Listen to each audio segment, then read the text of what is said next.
Welcome back to another exciting episode of Gameweek 39. My name is Katucherushon Matiza. I'm your host, as you know. And, I'm never ever alone. I'm always with my co-host, Mario. We're always here to bring you all the analysis. Mario, welcome back, bro. Never riding solo, my guy. Happy New Year, Gameweek 39 world. Happy New Year. A repeat of last episode that you guys never got to see. I said this already. Feels so scripted. But hey, it's still January. It is. So it is a new year, so It is. we are back with another one, never riding solo, Katu. Hey, 100. I was gloating last week about Chelsea, me coming back just when Chelsea have their first win and just before the Man City game. And then, so I even had my Chelsea shirt on. The new merch. And then, unfortunately, Jackson and Sanchez came and ruined on my parade.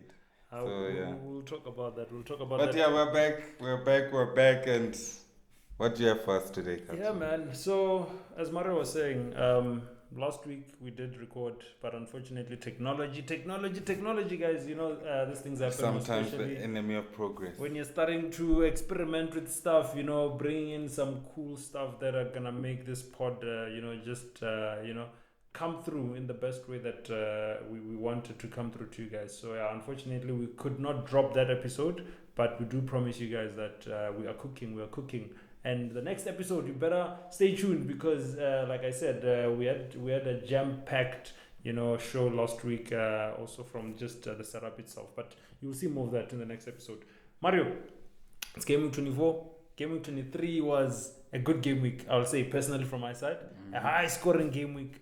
And I think I almost beat my highest ranking that I've ever reached this season. But let's start getting into the results, Mario. Bournemouth 5. Nil, Notting. Who would have seen that one coming?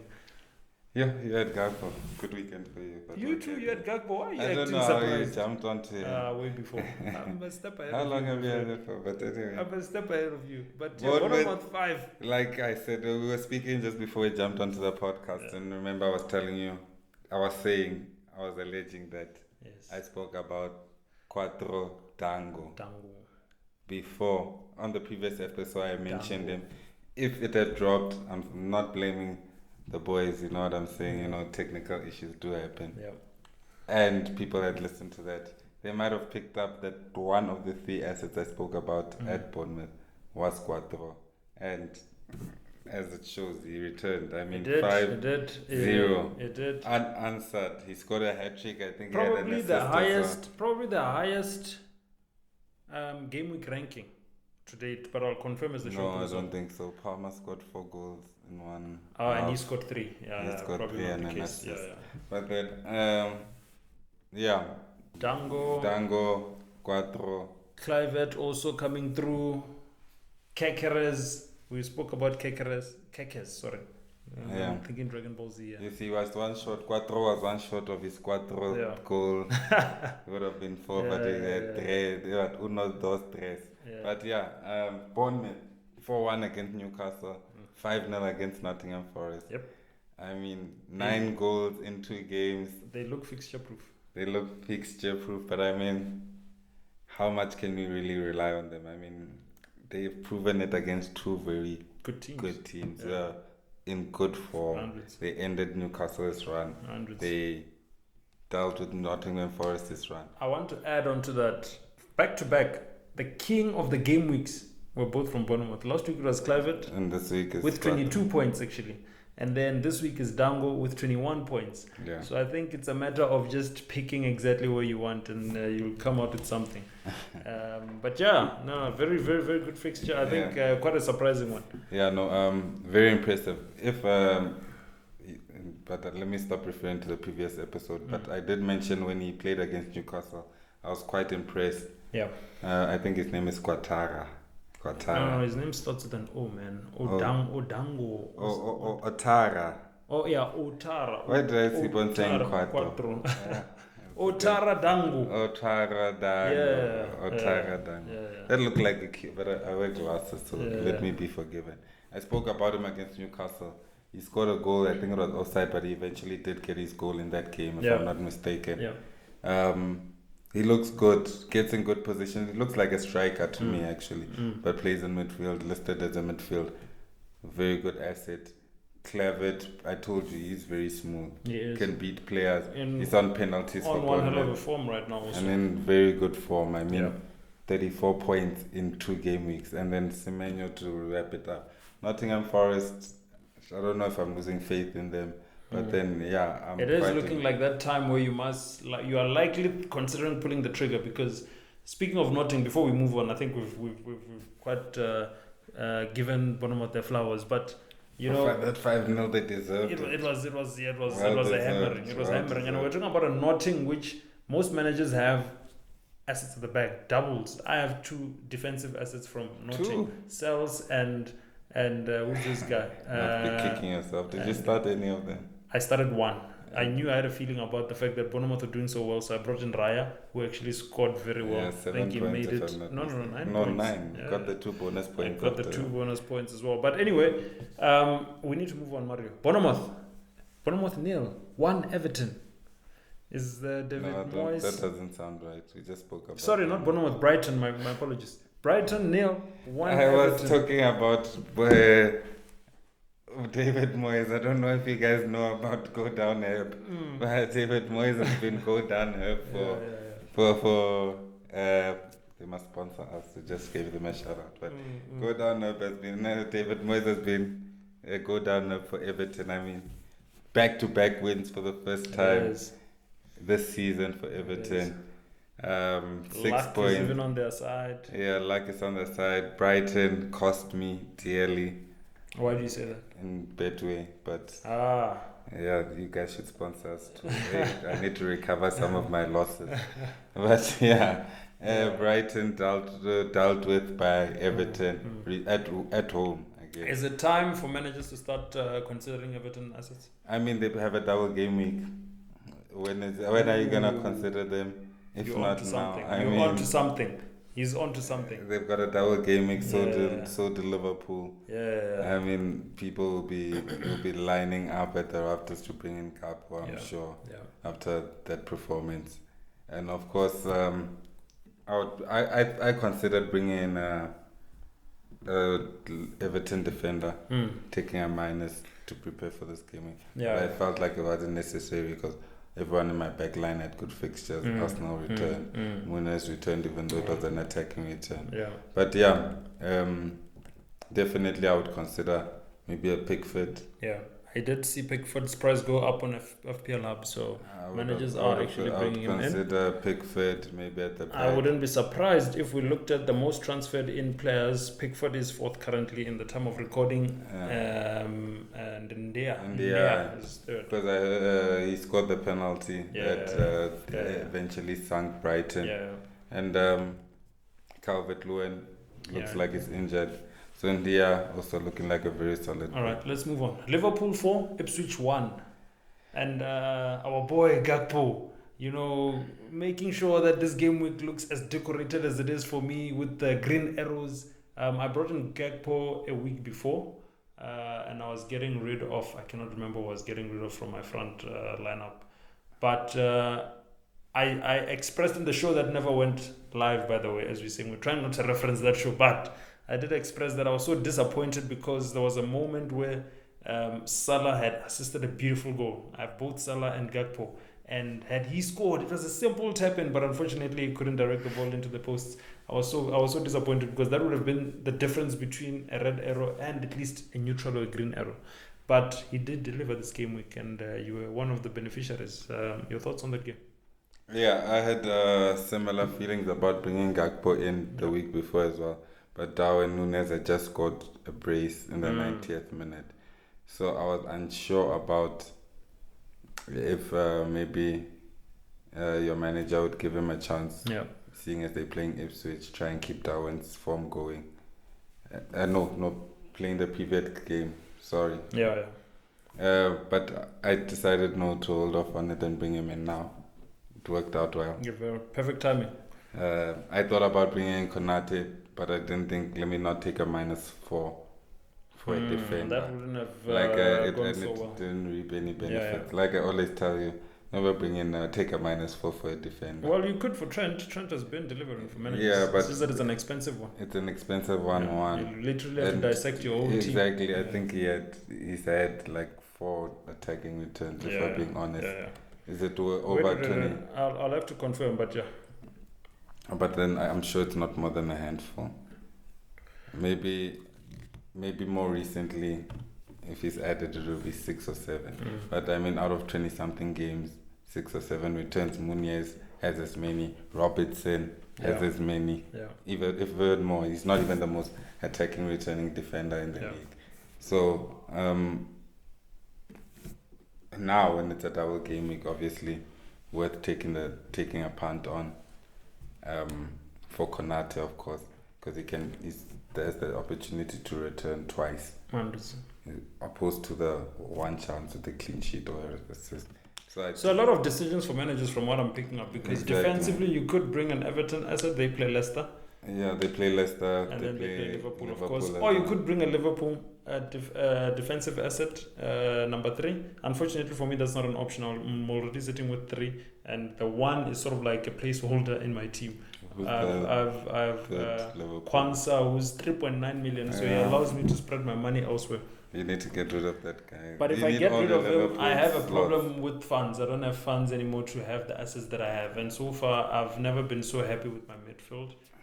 It's kind of like that team which I don't even have to touch right now, because it goes through the right waves. Even if it's a bad game week, it just dips a bit. I've stabilized the ship, because in the first 10 games, I was shooting from top 2 million, shoot down to 5 million, and shoot back up to 3 million, shoot back to 7 million. And 7 million. Oh my guy, it was bad. So but you will never be below me. No. But then again, I could not be below you. But in the game week ranking, I could be below you, because you mean in the game? Yeah. 7 because if you look at for you guys who actually do not make use of the FPL Fantasy Football Hub, that tool is one of the best tools. We use it quite a lot here to prepare the show. And I think it's something that you guys need to actually start taking into account. You can see your entire record ever since you started playing the Premier League. You can see how you've been performing from a plot diagram. So you can also see, what's the highest that you've hit this season, where did you struggle, and whether the ship is being stabilized. But some tough decisions back to the Liverpool. Definitely, especially with the double game weeks. Even the assistant manager chip. Oh, it's being touted a lot. It's available now. It is available, and now I think we were meant to deliver the details on how managers use the chip. I don't know if we did our viewers justice there. Yeah, no, because I don't think so it seems as if it might be the most used chip right now.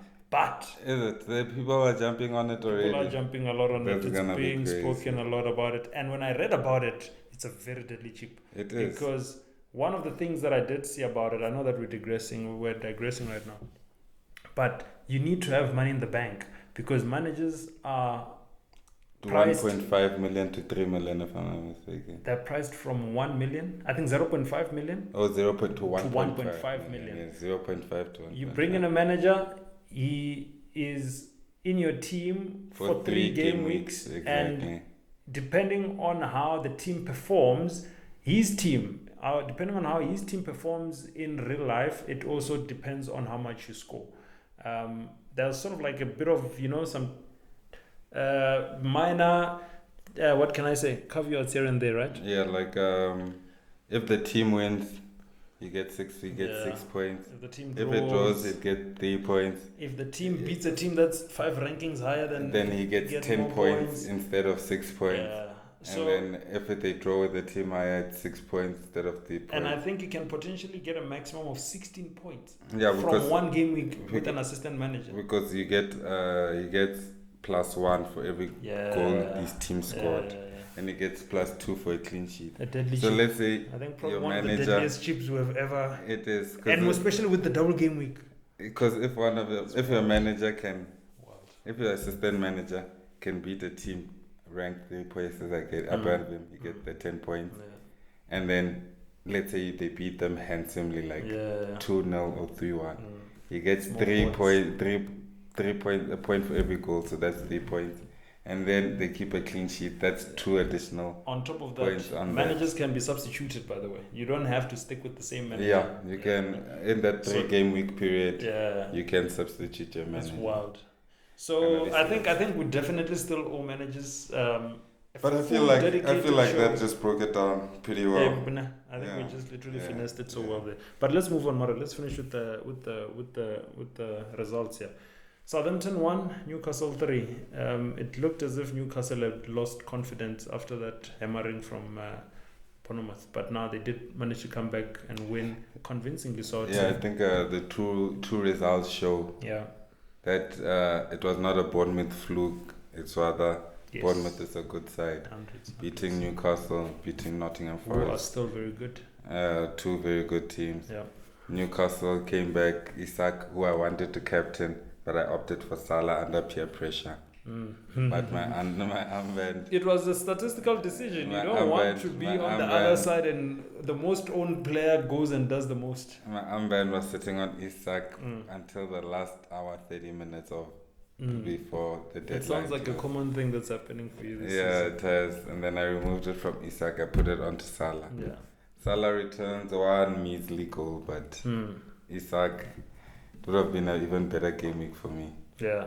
But that's how the cookie crumbled. That is how the cookie crumbled. Man City 3, 1 Chelsea. Tough game to analyze for you.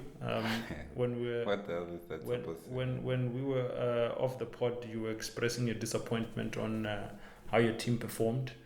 I don't know. Where do you think it went wrong? Maybe is it a number 9 issue?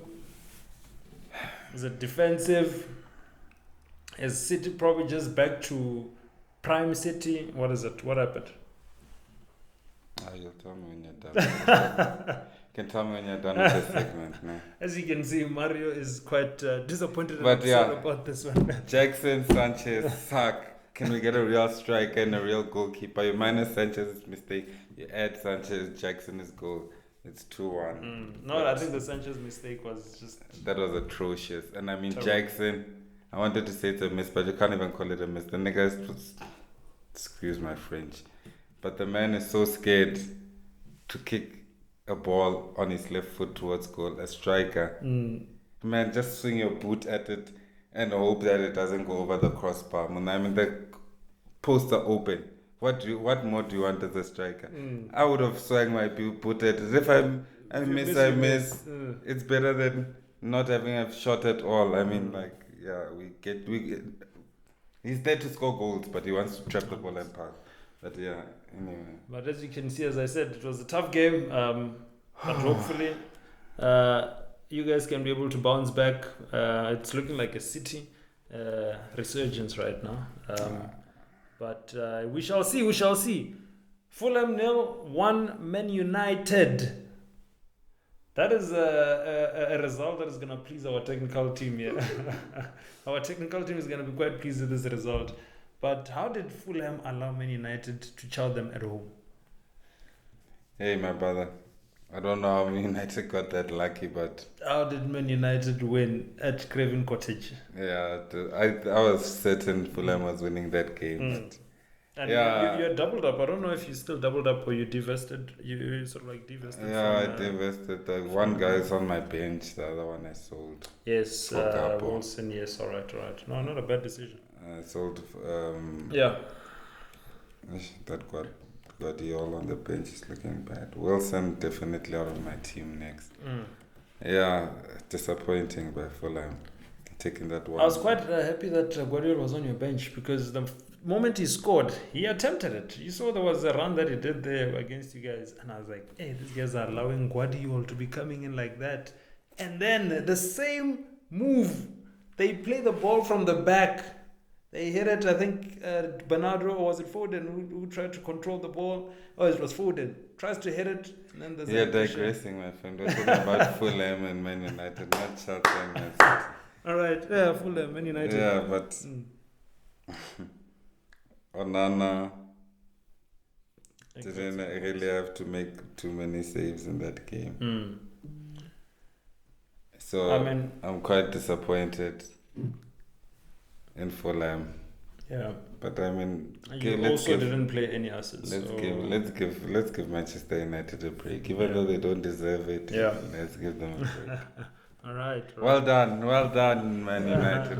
Well done, you Reds. Right. Let's move on to our green arrows, red arrows, Mario. I see on your side it's all green. I haven't seen this on your team in a while. All green, not even a neutral. What the hell? It's got more points than you. Man. Of course. That's why you have all greens here. If I have greens and I don't have a red, and you outscored me, it's a good time. Actually, even won 250 from one of my mini leagues. Is it for what? For manager of the month? Manager of the week. You guys do manager of the week. Hey, it's expensive. It's expensive. 250. Hey, my God.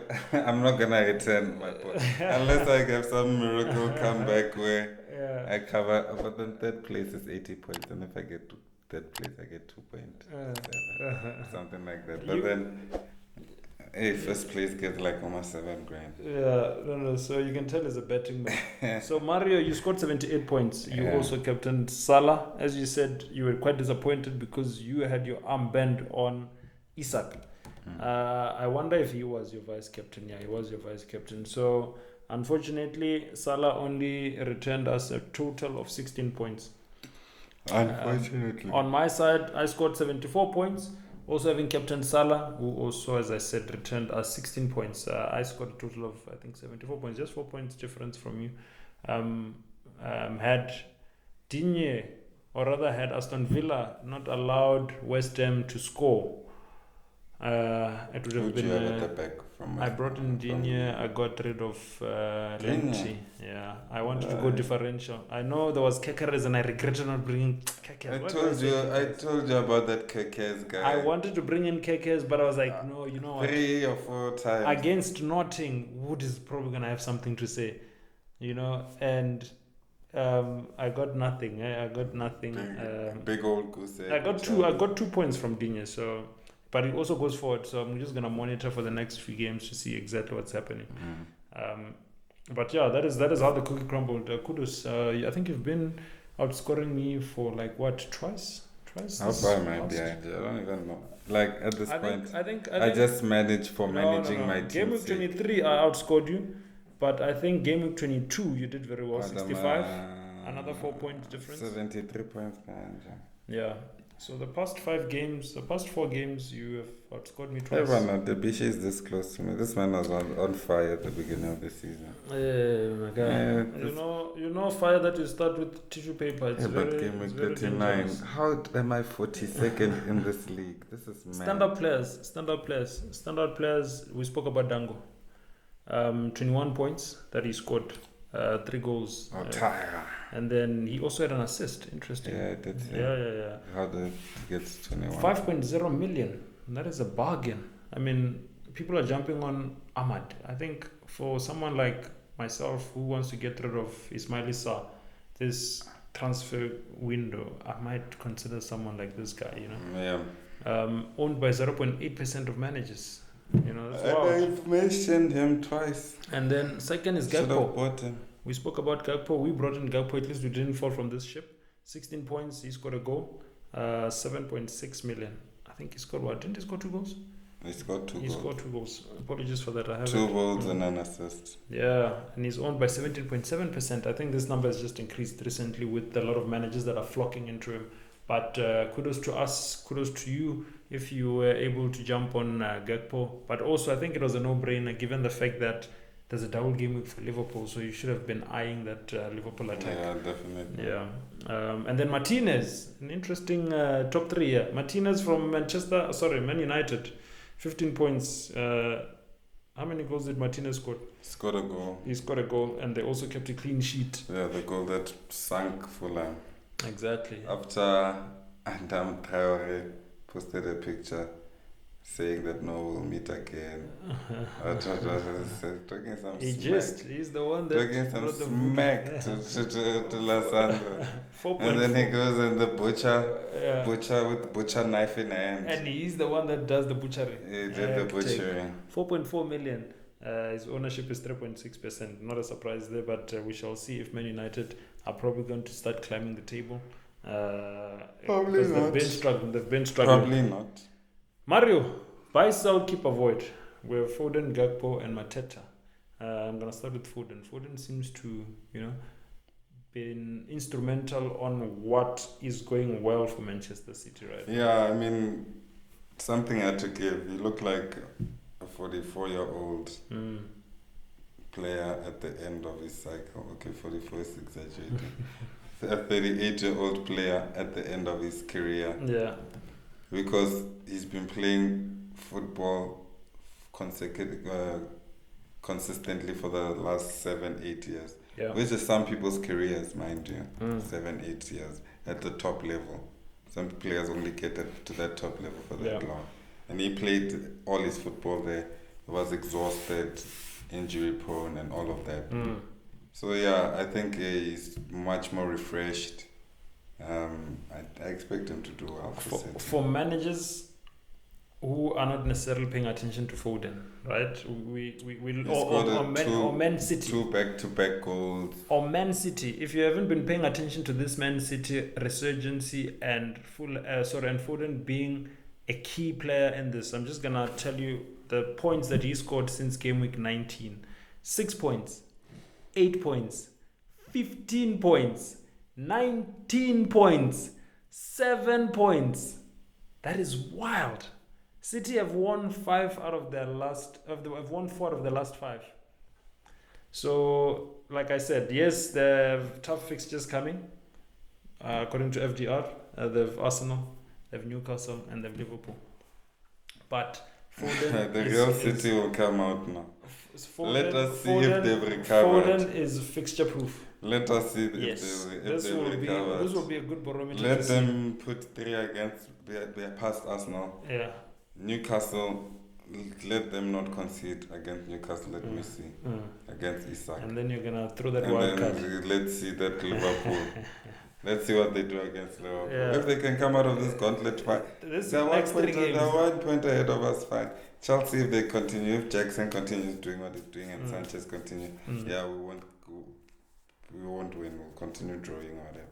But if they can win the next 3 games, I fear for Man City's top 4 spot in that top 4. They're only a point ahead of us.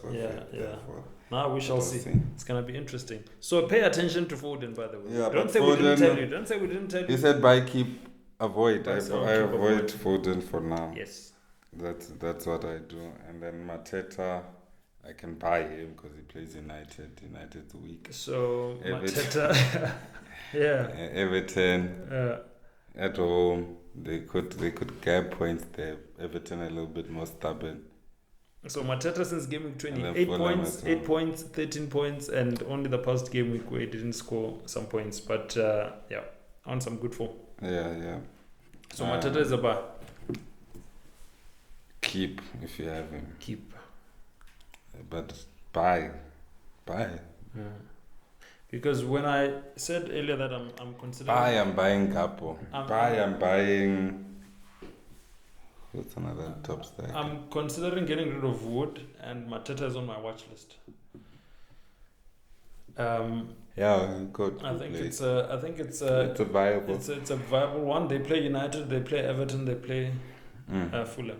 So, good fixtures there. Yeah. And what's the third play? I think with Gakpo, yeah. Definite buy. Double game week, goals at home. After that, then they play struggling Man City with a lot to prove. Yeah.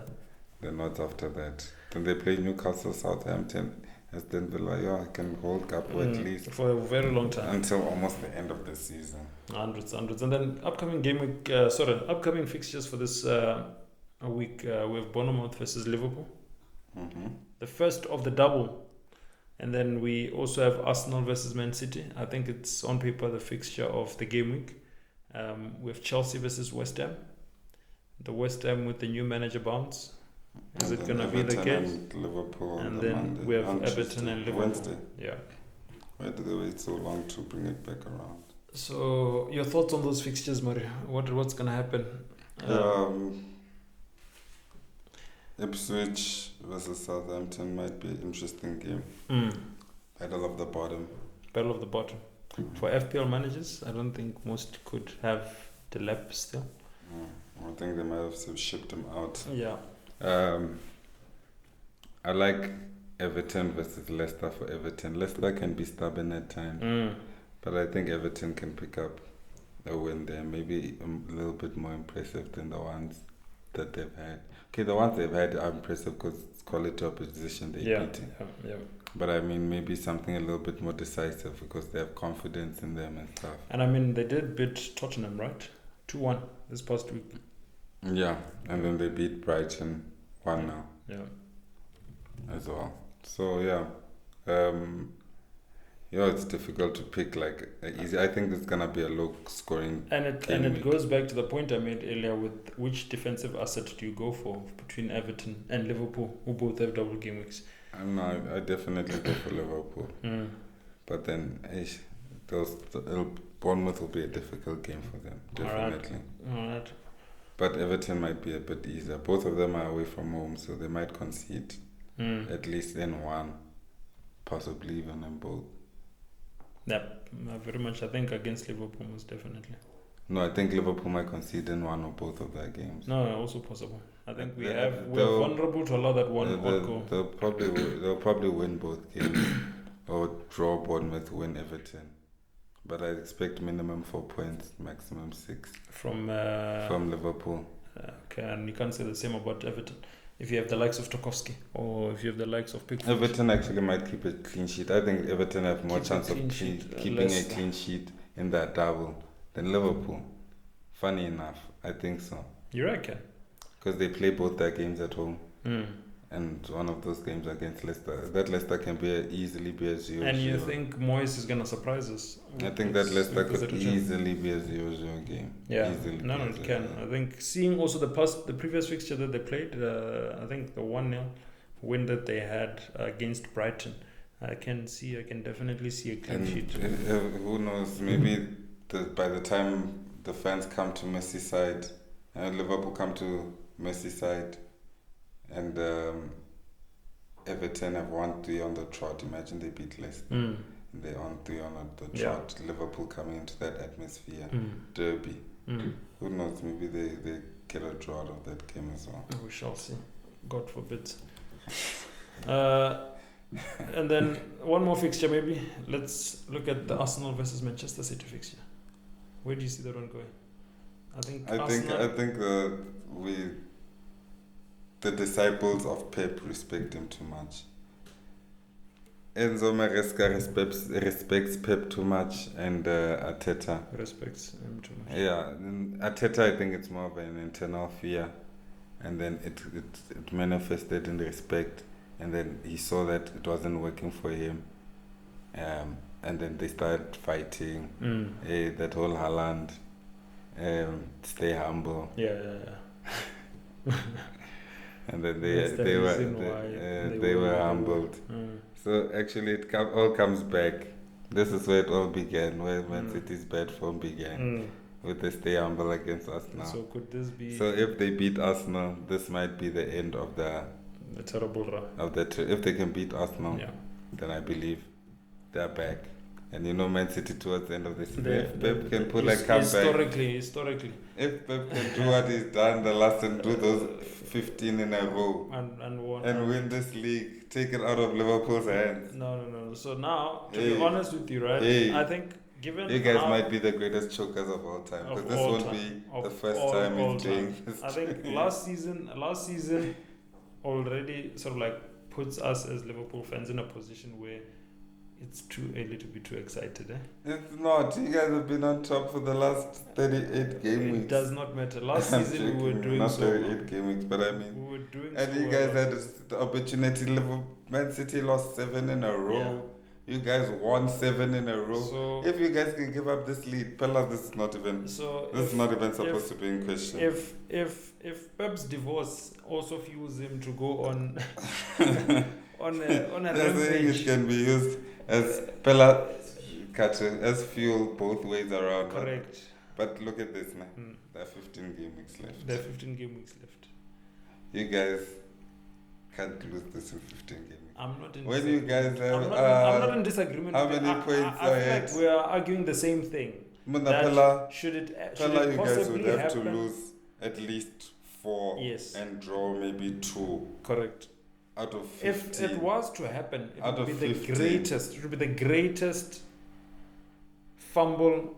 This wouldn't be like a testament to Pep. This would be like a question mark to Liverpool. Which is what happened last season. We started literally dropping the ball towards the end.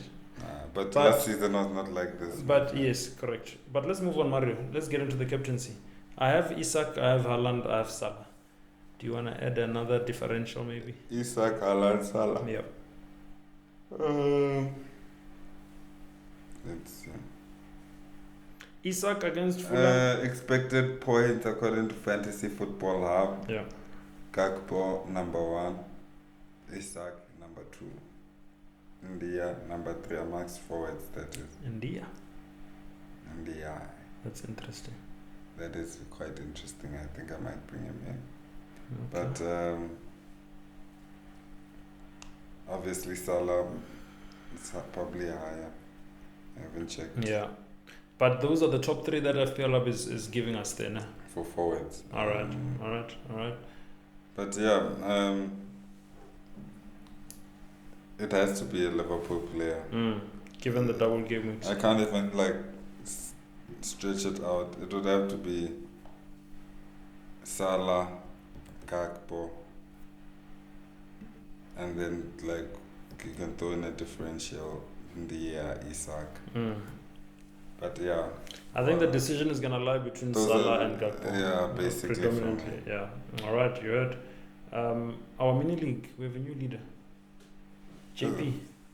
JP is sitting at the top. Class of 24 with 1,479 points. Shout out JP. We saw your ascendancy. I think our technical team, with the new setup that we do have, we might actually just give you a call on the pod this coming game week. So do look out on your inbox there, JP. But kudos, you're sitting at the summit. Petro drops. He's been at the top for quite some time. I think most of December, Petro was leading. Red Devils, they sit with 1,475 points. So it's only 4 points away. It's 4 points away from JP. So could still be very volatile at the top. And then third, we see Moteo. Moteo has also got into the top 3. Colin Jesus, 1,461 points. So shout out there, Moteo. He's also been on the pod. Petro has been on the pod. JP. So these are our regular, analysts and managers that do come on the pod. So I think very soon, as we've been saying, they would like to hear exactly how FPL is going for them this season. But I don't know. You seem to want to add something, Mario. No, I was just checking out the players. Yeah. So what the top 10? The top guys. Creme de la creme. Yeah. The creme de la creme, as they call them. Correct. With JP, Petro, and Mateo there. Yeah. Mateo doing quite well. Kyle as well, shout out to him. Shout out Kyle. Show me company. Neil, former champion. Always up there as well. Raul is falling. Raul was one of the managers that triple captained quite early, and he sat at the top for quite some time, I think. Pedo is also falling. Trying to force this way into the top 10. Oh no, you're talking about Pedo or Pindu? Pedo. Oh, okay, Pedo is trying to force this way into the top 10. Don't be too forceful, please. Anyway, and then should we maybe give a shout out to the bottom 5 as well? Who's in the bottom 5? Dares FC, what's going on? What's going on? DK. We see Takarani Knight. We see Zuki Sodiko. No, but Zuki is not participating actively this season. Also, I don't know. Where is he? What position is that? Is that from bottom? You're not even at the bottom. Oh, hectic. You're not even at the bottom. Hectic. You're on like 50. The bottom is 62. Hectic. No. So no. I think the bottom 5 are not as active, but I think we can definitely say. The rest they are. But it's a shock to see Zook's down there. Yeah. But like you said, Cooper, what's happening? 52nd. Justin Eastonson, sir. What's going on, Justin? 54. Jazz FC. Yeah, no, man. Some legendary managers suffering at the bottom. Yeah, old age. Wolves, Rams, Ramzwagi, Edzani, and DK. Yeah. All underneath me when I'm having my worst season ever. Yeah. No. And I'm about Hectic. And I'm about to catch Miles. All right. Oh, so yeah, this does bring us to the end, guys. As we said, we had to just go through that mini league of ours. I think we didn't really get to the bottom and how things are. Yeah, no, we have to give love to all our managers equally. Those at the bottom and those at the top. You know, like what George Orwell said: all animals are equal. But some animals are more equal than others. So yeah. No. But anyway. Managers, it takes a lot of courage. Mario can relate to climb from the bottom to the top. Listen to you. You were next to me not so long ago. He's been talking, catching me. Were sharing I want him to show me if he can catch up. So it takes a lot of courage. It takes a man of courage to come here after what happened also over the weekend. So stay strong, my friend. We love you here at the pod. And the next game week, hopefully you can get better results. But you did very well. Again, I need to give you a shout out for that. This game week with 78 points. When I finish above you at the end of the season, it's gonna look very funny. Now you can replay game week episode 24. It's gonna look very funny. But shout out to our listeners, our viewers, guys. We really appreciate it. You guys keep the pod going. You guys make us, come here and show up. Mario hasn't slept, I don't know for how many hours. My guy. He's been working overtime, so we've been hearing a lot of that, and you can see on his face as well. So, wow. So shout out. Come on, look. Your boy looked good on the tube. What do you mean? Shout out to the man. We had to give him a jab of some adrenaline to get going there. But shout out to you, Mario, for showing up. I think to the managers, do remember that the deadline is the 1st of Feb at 1 p.m. So it is an early kickoff. So make sure that your teams are sorted. This weekend is a crazy weekend. There's a Soweto derby in South Africa, one of the biggest derbies in the world. Up the bucks. We're going to be cooking there, dishing out what needs to be done there at the Calabash. So to managers who are also excited about the weekend, make sure that your teams are sorted so that when, you check that score line, things are happening in both sides. And we're definitely going to be that side at the Calabash, myself and Mario. And then, I think in closing, Mario, just a reminder that you guys, please do follow us, subscribe. YouTube means a lot. We are trying to get some funds on the show so that we can scale. As we said, the next episode, you guys are going to be seeing a lot of equipment that is coming in. So the team is working extra hard. But none of these things are possible without funds. Mali, Chrede. So I would appreciate, all the support that you guys can give us to keep the show going. Mario, in closing. Yeah, like Makadzi always says, but in this case, we love our job, so we love to work, even if we don't get paid. But like I always say, keep your eyes on the numbers. Remember, men lie, women lie, but numbers never lie, baby. Numbers never lie. From us, we shall catch you guys in the next episode. And we out. Peace. Cheers.